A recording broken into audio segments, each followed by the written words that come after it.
Hello friend, how are you? I am Advocate Gaurav Kumar Gupta. I am Chartered Accountant and MBA Finance and PhD holder. My project Directive Market Future Trend Analysis.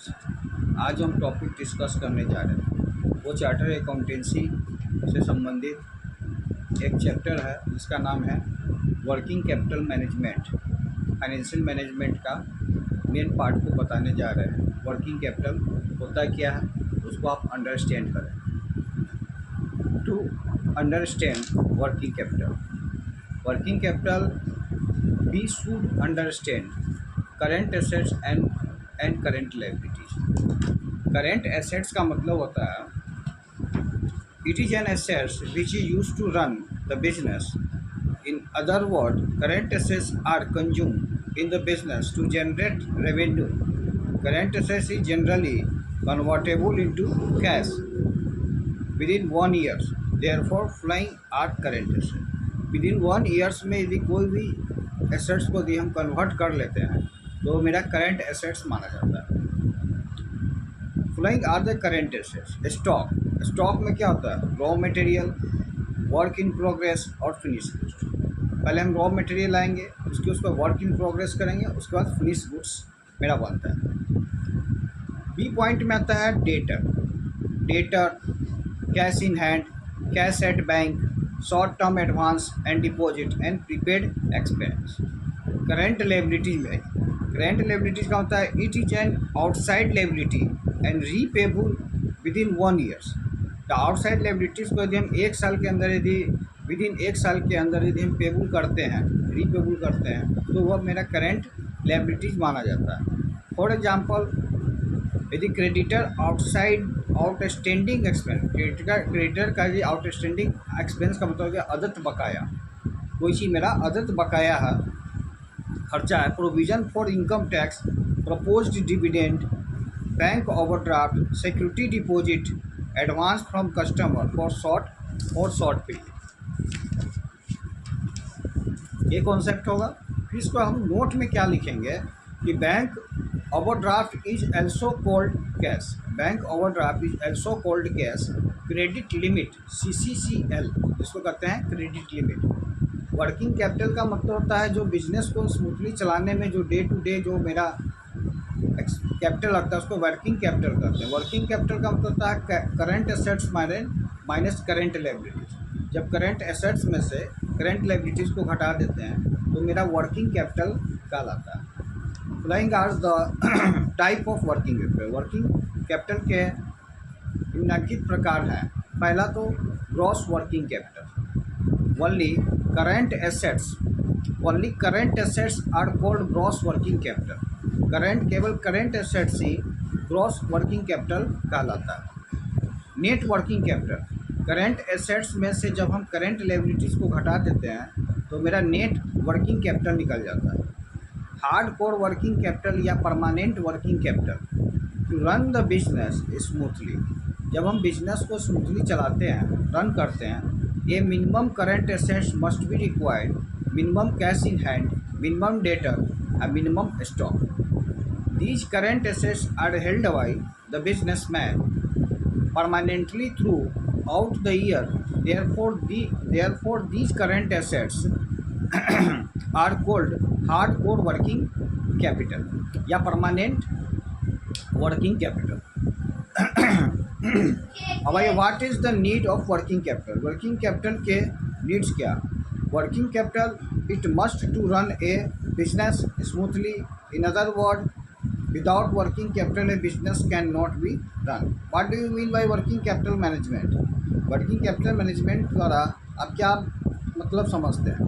As we know, for working capital a fund liability is required. This fund is involved. इसमें क्या होता है? Fund involved है in the business and no direct return is received from this working capital. As we also learn, when we procure the fund, it cost, and this cost is called opportunity cost when it is involved in working capital. इसमें opportunity cost को involve किया जाता है। Therefore, इसलिए it is very necessary to manage working capital in proper way, because if working capital is less, and insufficient, then a businessman will lose his business. So therefore, gross profit will be gross profit will decrease, and if working capital is high, large, huge amount of fund would be involved, and there would be huge loss of opportunity, huge opportunity cost. Therefore, a businessman has to maintain a balanced working capital to maximize his wealth. There is no shortcut formula to find balanced working capital. Therefore, one the basics of nature of business trend of competitor and past experience working capital is fixed. Now we will separately study flying management under working capital management. Inventory management we will study it detail under the chapter material. Material जो होता है inventory management का part को हम देखते हैं materiality management में. Cash management, debtor management और bank management. First of all we understand how working capital is calculate and what is the operating cycle. Concept यहाँ पर वाइप आउट हो जाता है. वर्किंग कैपिटल का कॉन्सेप्ट यहीं पर वाइप आउट हो जाता है. अब आता है कि first of all we will understand cost sheet of product. Suppose to produce the 1 unit following in the cost sheet. Material consumed, यदि हम मटेरियल कंज्यूम किए, वेजेस किए, फैक्ट्री ओवरहेडेड किए. फैक्ट्री ओवरहेडेड का मतलब होता है कि फिक्स खर्चा जो बिजनेस को चलाने में, जो फैक्ट्री को चलाने में जो फिक्स खर्चा लगता है फैक्ट्री ओवरहेडेड कहलाता है. एडमिनिस्ट्रेटिव खर्चा होता है, ओवरहेड होता है. Selling and distribution and overhead and profit पे जो ओवरहेड लगता है, सेलिंग प्राइस. ये सब का मैनेजमेंट आपको सीखना पड़ेगा, क्योंकि सीए फाइनल में जब भी आप जाएंगे तो मैनेजमेंट का कुछ पार्ट्स को आपको पढ़ना पड़ेगा. ओवरहेडेड, फैक्ट्री ओवरहेडेड का क्या परसेंट, इसका वैल्यू, वर्क इन प्रोग्रेस होता क्या है, रॉ मटेरियल के बारे में आपको जानकारी होना चाहिए कि रॉ मटेरियल का कैलकुलेशन कैसे किया जाता है. ये सब पॉइंट्स को वर्किंग कैपिटल मैनेजमेंट को के बारे में हम लोग को जानना पड़ता है. वर्किंग कैपिटल इसलिए निकालते हैं, ब्लॉकेज को निकालते हैं कि हमारे बिजनेस में कितने ब्लॉकेज. यदि ब्लॉकेज को यदि हम लोग नहीं देखेंगे तो हम अपने बिजनेस का मैनेजमेंट नहीं कर पाएंगे और अच्छे से हम किसी को मैनेजमेंट का मेन उद्देश्य यही होता है कि मेरे पास एक्चुअल जेबी में कितना कैश आया. This is the management part. आप जिसे अकाउंटेंसी बनाते थे, अकाउंटेंसी में क्या करते हैं कि आप पीएल को भी, डिप्रिसिएशंस को भी चार्ज कर दिए, नॉन कैश आइटम को भी प्रॉफिट एंड लॉस अकाउंट में दिखा दिए. ऐसा इसमें नहीं होता है. पेटेंट, ट्रेडमार्क, कॉपीराइट को भी आप उसका ट्रीटमेंट करते हैं. तो ये सब होता है मर्जर एक्विजिशन के सेंस में आप ये कर सकते हैं. लेकिन जब आप मर्केंटाइल अकाउंटिंग सिस्टम जब फॉलो करेंगे तो आपको टाइम पीरियड को कंसीडर करना पड़ेगा. अब आता है कि जैसे मान लें कि आप वर्किंग कैपिटल के साथ साथ आपको कंपनी एक्ट 1956 का भी जानकारी होना चाहिए. जैसे having a no share capital, पहला पॉइंट आता है हैविंग. गारंटी कंपनी में क्या होता है, गारंटी कंपनी में having a no share capital. Social club होते हैं, एमओ होते हैं, member of association, guarantor, name and amount of guarantee. Guarantor liability में होता है as regard to company liquidation. Guarantor liability में क्या होता है, जब लिक्विडेशन में कंपनी के संदर्भ में as regard to outsider creditor, outsider creditor के संबंध में. आउटसाइडर क्रेडिटर को हम दो भाग में डिवाइड करते हैं, पहला लाइफ टाइम या दूसरा लिक्विडेशन. प्रोपोर्शनेट बेसिस पर बांटना होगा. हैविंग ए शेयर कैपिटल, जब हमारे पास शेयर कैपिटल है तो शेयर कैपिटल को हम दो भाग में डिवाइड करते हैं. As regard to company, prospectus and liquidation. Company क्या करती है, प्रोस्पेक्टस जारी करती है और लिक्विडेशन के बारे में बताते हैं. As regard to creditor outsider में लाइफ टाइम. गारंटी में आइए as regard to company liquidation, as regard to outsider creditor life time या लिक्विडेशन.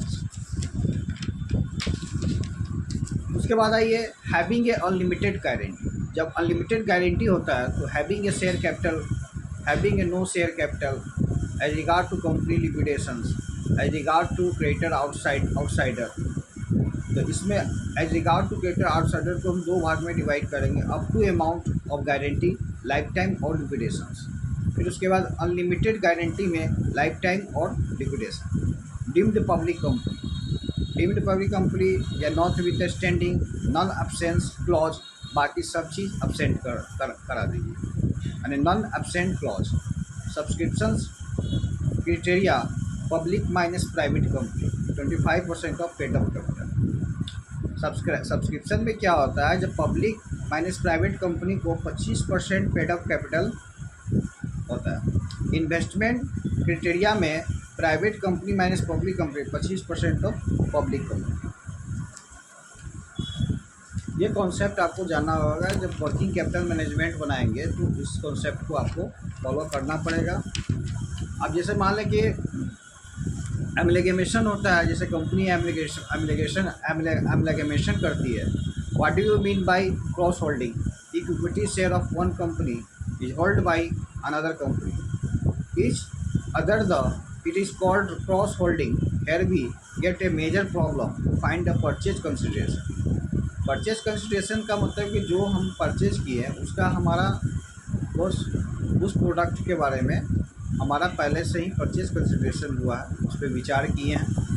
निगोशिएबल अमाउंट का मतलब होता है कि वह अमाउंट अभी आपका तय हुआ है। जैसे निगोशिएबल सैलरी, यदि आप किसी कंपनी में अपॉइंटमेंट होंगे तो यदि उसमें लिखा हुआ कि निगोशिएबल सैलरी, तो इसका मतलब ये हो गया कि आपके परफॉर्मेंस, आपके अप्रीजल, आपके परफॉर्मेंस पे वो तय करेगी कि आपको कितना सैलरी मिलेगी। No question is available is scanner, we can understand with the example. जैसे इक्विटी शेयर कैपिटल है, रिजर्व है, क्रेडिटर है, ये लायबिलिटी साइड में होगा। Sundry assets, 1000 share in B limited, 1000 share in A limited, ये एसेट साइड में। These two company are amalgamate and a new company A B limited. जब एक कंपनी दूसरे कंपनी में विलय होती है और दूसरी कंपनी का निर्माण करती है तो उसको हम एमलगमेशन ऑफ कंपनी करते हैं। कंपनी एक दूसरे में एब्जॉर्ब हो गई और मिल गई। इस तरह का आपको कॉन्सेप्ट कैपिटल मार्केट या वर्किंग कैपिटल मैनेजमेंट में आपको पढ़ना पड़ेगा और एक एक पॉइंट्स को समझना पड़ेगा। अब जैसे मान लें कि बिजनेस परचेज अकाउंट को डेबिट किया और लिक्विडेशन ऑफ ए लिमिटेड, तो बिजनेस परचेज अकाउंट इसलिए डेबिट किया है, जो कंपनी क्या की कि ए बी लिमिटेड कंपनी को खरीद रही है, एक दूसरे में मर्ज हो रही है और आते रहते वो क्या कर रही है, लिक्विडेशंस में कंपनी जा रही है। तो बिजनेस से परचेज अकाउंट को डेबिट करके लिक्विडेशन को क्रेडिट कर। अब लिक्विडेटर है, लिमिटेड है, company debit, equity share capital. Liquidator जो होता है कंपनी का, जैसे मान लें कि जब कंपनी मर्जर एक्विजिशन में जाती है तो लिक्विडेटर वो जितने भी एसेट्स होते हैं, लायबिलिटी एसेट्स लायबिलिटी सबका वो रीवैल्यूएशन करता है और रीवैल्यूएशन करने के बाद उसको उस एसेट्स को सेल करता है, जितने भी एसेट्स लायबिलिटी है। जैसे सन्ड्री एसेट्स अकाउंट डेबिट किया और बिजनेस परचेज अकाउंट में क्रेडिट है, उसको ट्रांसफ़र कर दिया। बिजनेस परचेज अकाउंट को डेबिट किया और सन्ड्री क्रेडिट अकाउंट में ट्रांसफ़र कर दिया टू सिंडिकेट। इस प्रकार से आपको कॉन्सेप्ट क्लियर होना चाहिए मर्केंटाइल अकाउंटिंग सिस्टम के बारे में। जब तक आपको मर्केंटाइल अकाउंटिंग सिस्टम नहीं आएगा, एक्चुअल बेसिस कॉन्सेप्ट नहीं आएगा, आप आगे अकाउंट्स को बना ही नहीं सकते हैं। और एक अकाउंट्स एक दूसरे से इंटरलिंक है, मैनेजमेंट से भी इंटरलिंक है, बिजनेस कॉर्पोरेट लॉ से भी उसके बाद ऑडिटिंग से भी इंटरलिंक है। कॉस्ट अकाउंटिंग भी पढ़ना पड़ेगा आपको। कॉस्ट अकाउंटिंग जो मेरा चलता है वो एस्टिमेटेड बेसिस पे चलता है, लेकिन मेरा मैनेजमेंट अकाउंटिंग चलता है वो एक्चुअल बेसिस पे चलता है। और अकाउंटेंसी जो मेरा चलता है वो मर्केंटाइल अकाउंटिंग या एक्चुअल बेसिस कॉन्सेप्ट पे चलता है। इस चीज़ को आपको हमेशा डिफरेंस समझना पड़ेगा। अब जैसे इनकम टैक्स आप बनाते हैं तो इनकम टैक्स कहता है कि नहीं भैया, हम जो आप बताए हैं जो रूल है वो आपको मानना पड़ेगा, उसका अपना नियम है। अब इनकम टैक्स में भी आप जब आप प्रॉफिट बनाइएगा, कैपिटल गेन बनाइएगा, इनकम फॉर अदर सोर्सेज क्या होता है? इनकम फॉर अदर सोर्स ये होता है कि जैसे हम कहीं जा रहे हैं रास्ता में, यदि कोई हमको 50,000 रुपया मिल गया उस पर भी इनकम टैक्स चार्ज हो जाता है। यदि बाहरी अमाउंट भी आपको मिल गया, कहीं गिरा हुआ भी अमाउंट मिल गया, तो वो इनकम फॉर अदर सोर्स में आ जाता है।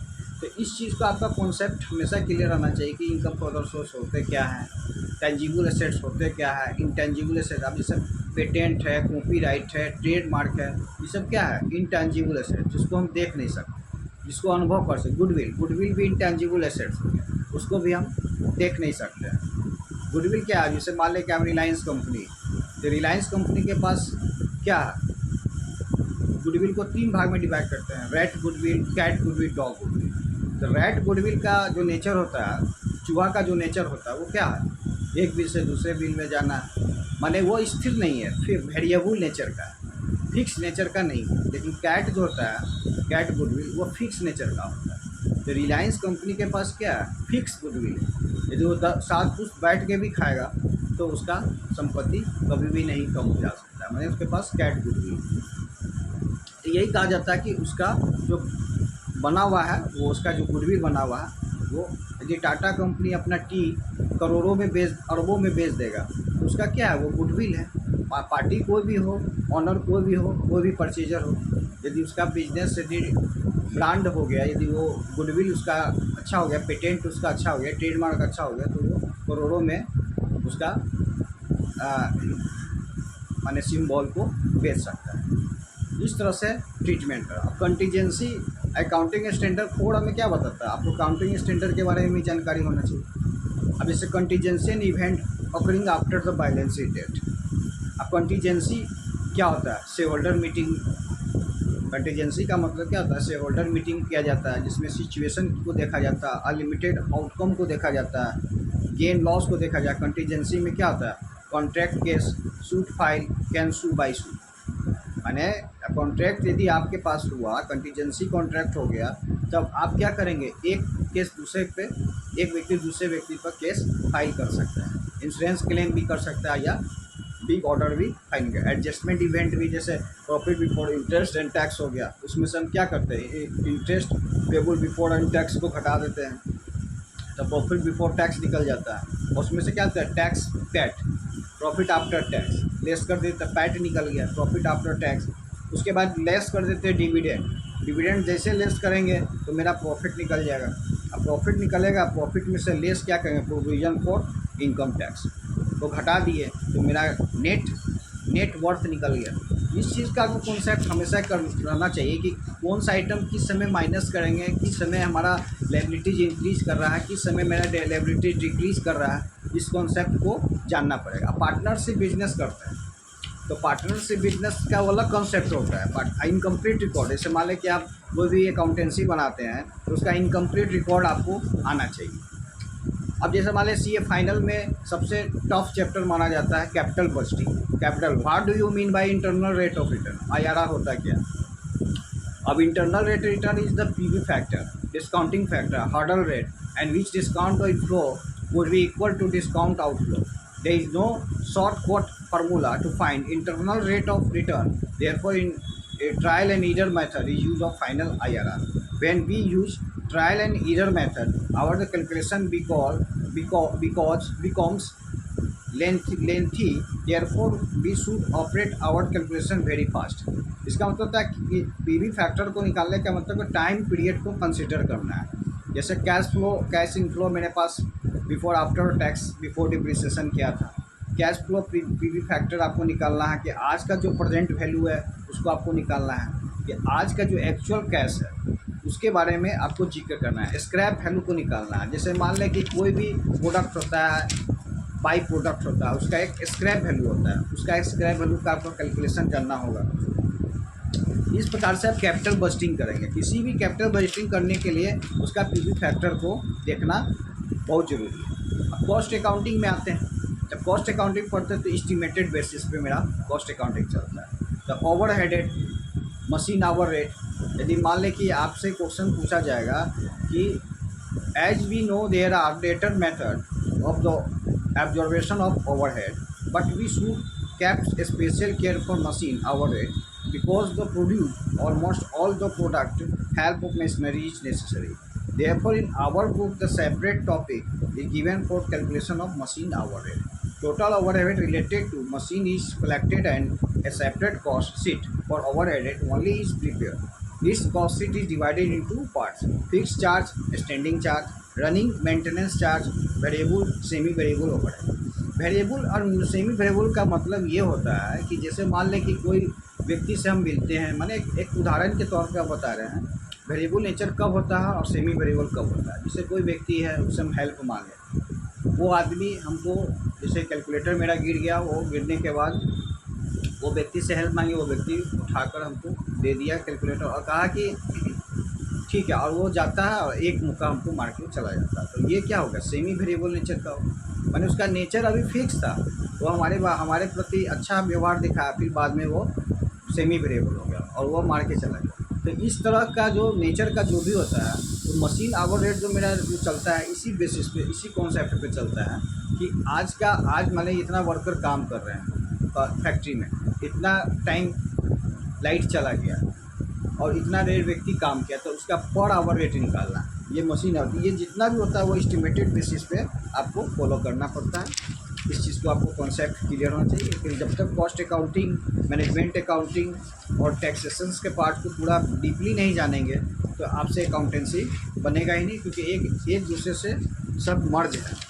अकाउंटिंग स्टैंडर्ड के बारे में भी आपको जानकारी होना चाहिए। अकाउंटिंग स्टैंडर्ड कितना है, अभी तक तो पूरे CA फाइनल में 25,000 अकाउंटिंग स्टैंडर्ड है, जिसमें आपको हर एक अकाउंटिंग स्टैंडर्ड को डे टू डे पढ़ना पड़ेगा और एक चीज़ को बारीकी से पढ़ना पड़ेगा, तभी जाके आपको अकाउंटिंग के बारे में पूरा क्लियर समझ में आएगा।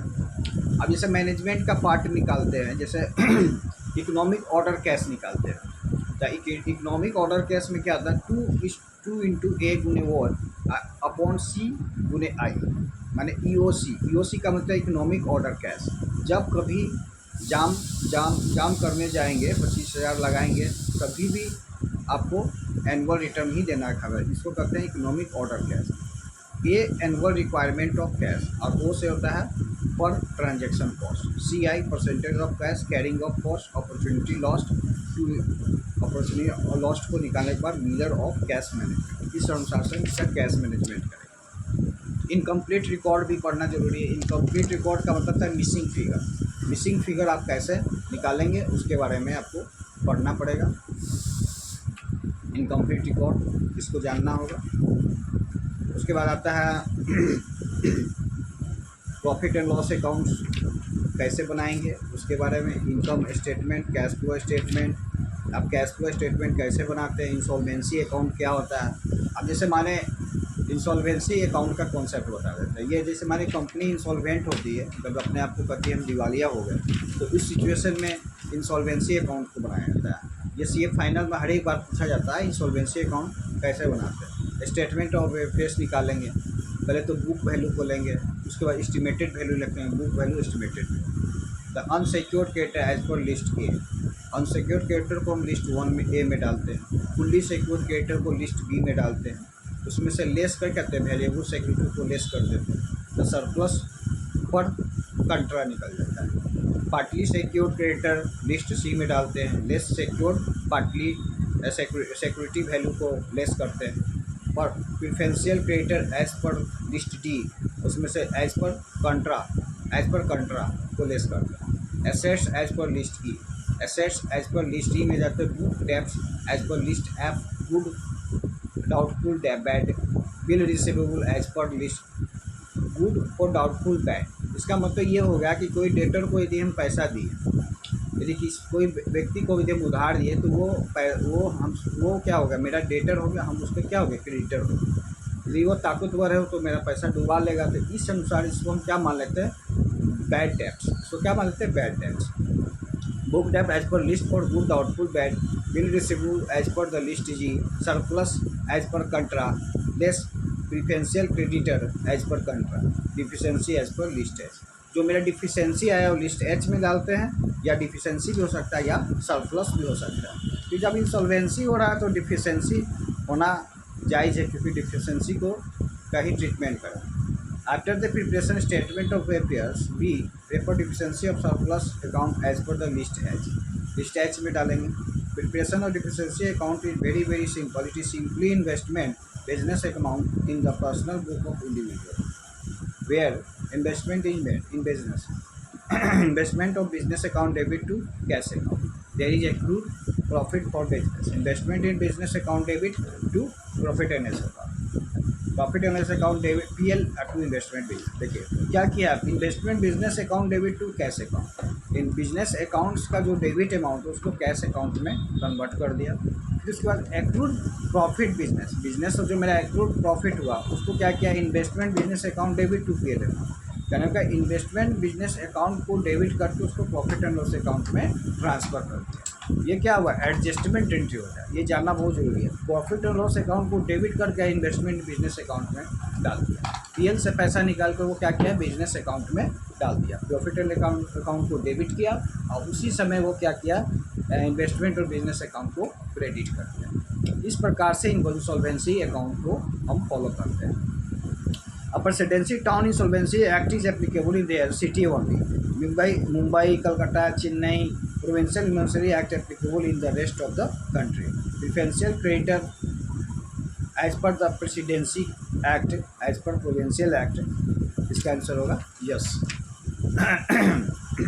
4 months just the preceding the date of insolvency. अगले वीडियो में हम आपको बताएंगे सिंडिकेट क्रेडिटर क्या होता है, मॉर्गेज और फ्री होल्ड प्रॉपर्टी होते हैं क्या, सिक्योर्ड क्रेडिटर क्या होते हैं, आउटस्टैंडिंग रेंट भी हो गया, आपको एडजस्टमेंट हो गया, नॉन कैश आइटम हो गया, outstanding clerk salary, outstanding municipal tax and Mrs on loan capital, second mortgage free hold property, ये सब लायबिलिटीज़ का पार्ट हो गया। और एसेट्स का पार्ट हो गया free hold property, plant machinery, book debts, goods to doubtful debts. Goods and doubtful bad debts को इसीलिए डेबिट एसेट्स माना गया कि वो संपत्ति है मेरा है, वो डूबा हुआ संपत्ति कभी भी रिकवरी हो सकता है, इसलिए इसको एसेट्स मान लिया गया। फिक्चर फिटिंग्स हो गया, स्टॉक इन ट्रेड हो गया, कैश इन हैंड हो गया, profit and loss. Bill receivable discount, bill receivable का संबंध डायरेक्ट किससे होता है, डेटर से। अब बिल्स पेबल का संबंध डायरेक्ट किससे होता है, क्रेडिटर से। हमेशा ये कॉन्सेप्ट हमेशा रहना चाहिए। बिल रिसीवेबल का मतलब होता है डेटर, बिल्स पेबल का मतलब है creditor. Discount and expect to rank is contingent liability only, not both first mortgage and second mortgage loan in only but estimated value pure property is therefore these two loans are fully secured. आपको secured creditor निकालना है, unsecured creditor निकालना है, ये insolvency accounts का part. Partnership, अगले video में हम आपको पार्टनरशिप्स के कॉन्सेप्ट के बारे में कुछ जिक्र करेंगे कि हमारा जो पार्टनरशिप अकाउंट बनाते हैं तो किस बेसिस पे बनता है। जैसे इंक्रीज इन लायबिलिटीज़ क्या होता है, इंक्रीज इन एसेट्स क्या होता है। कल अगले वीडियो में पार्टनरशिप्स के बारे में डिक्लेयर करेंगे। पार्टनरशिप होता क्या है, ओल्ड रेशियो क्या होता है, न्यू रेशियो कैसे निकाला जाता है पार्टनरशिप का, और उसका एक जर्नल एंट्री के बारे में डीपली बताएंगे। खाली एडजस्टमेंट को बताएंगे। कम से कम पूरे सीए में नहीं भी होगा तो 40 माने 60-70 हज़ार रुपये, 60-70 हज़ार से ऊपर एडजस्टमेंट दिया हुआ। और आपको जर्नल एंट्री आना चाहिए। जब तक आपको जर्नल एंट्री नहीं आएगा तो आप एडजस्टमेंट नहीं बना पाएंगे। तो आपको जर्नल एंट्री, एक जर्नल एंट्री के बारे में आपको जिक्र करेंगे और एक पॉइंट्स के बारे में बताएंगे। अगला वीडियो पार्टनरशिप्स के बारे में रहेगा। आज का वीडियो यहीं पर वाइप आउट कर रहे हैं। That's all.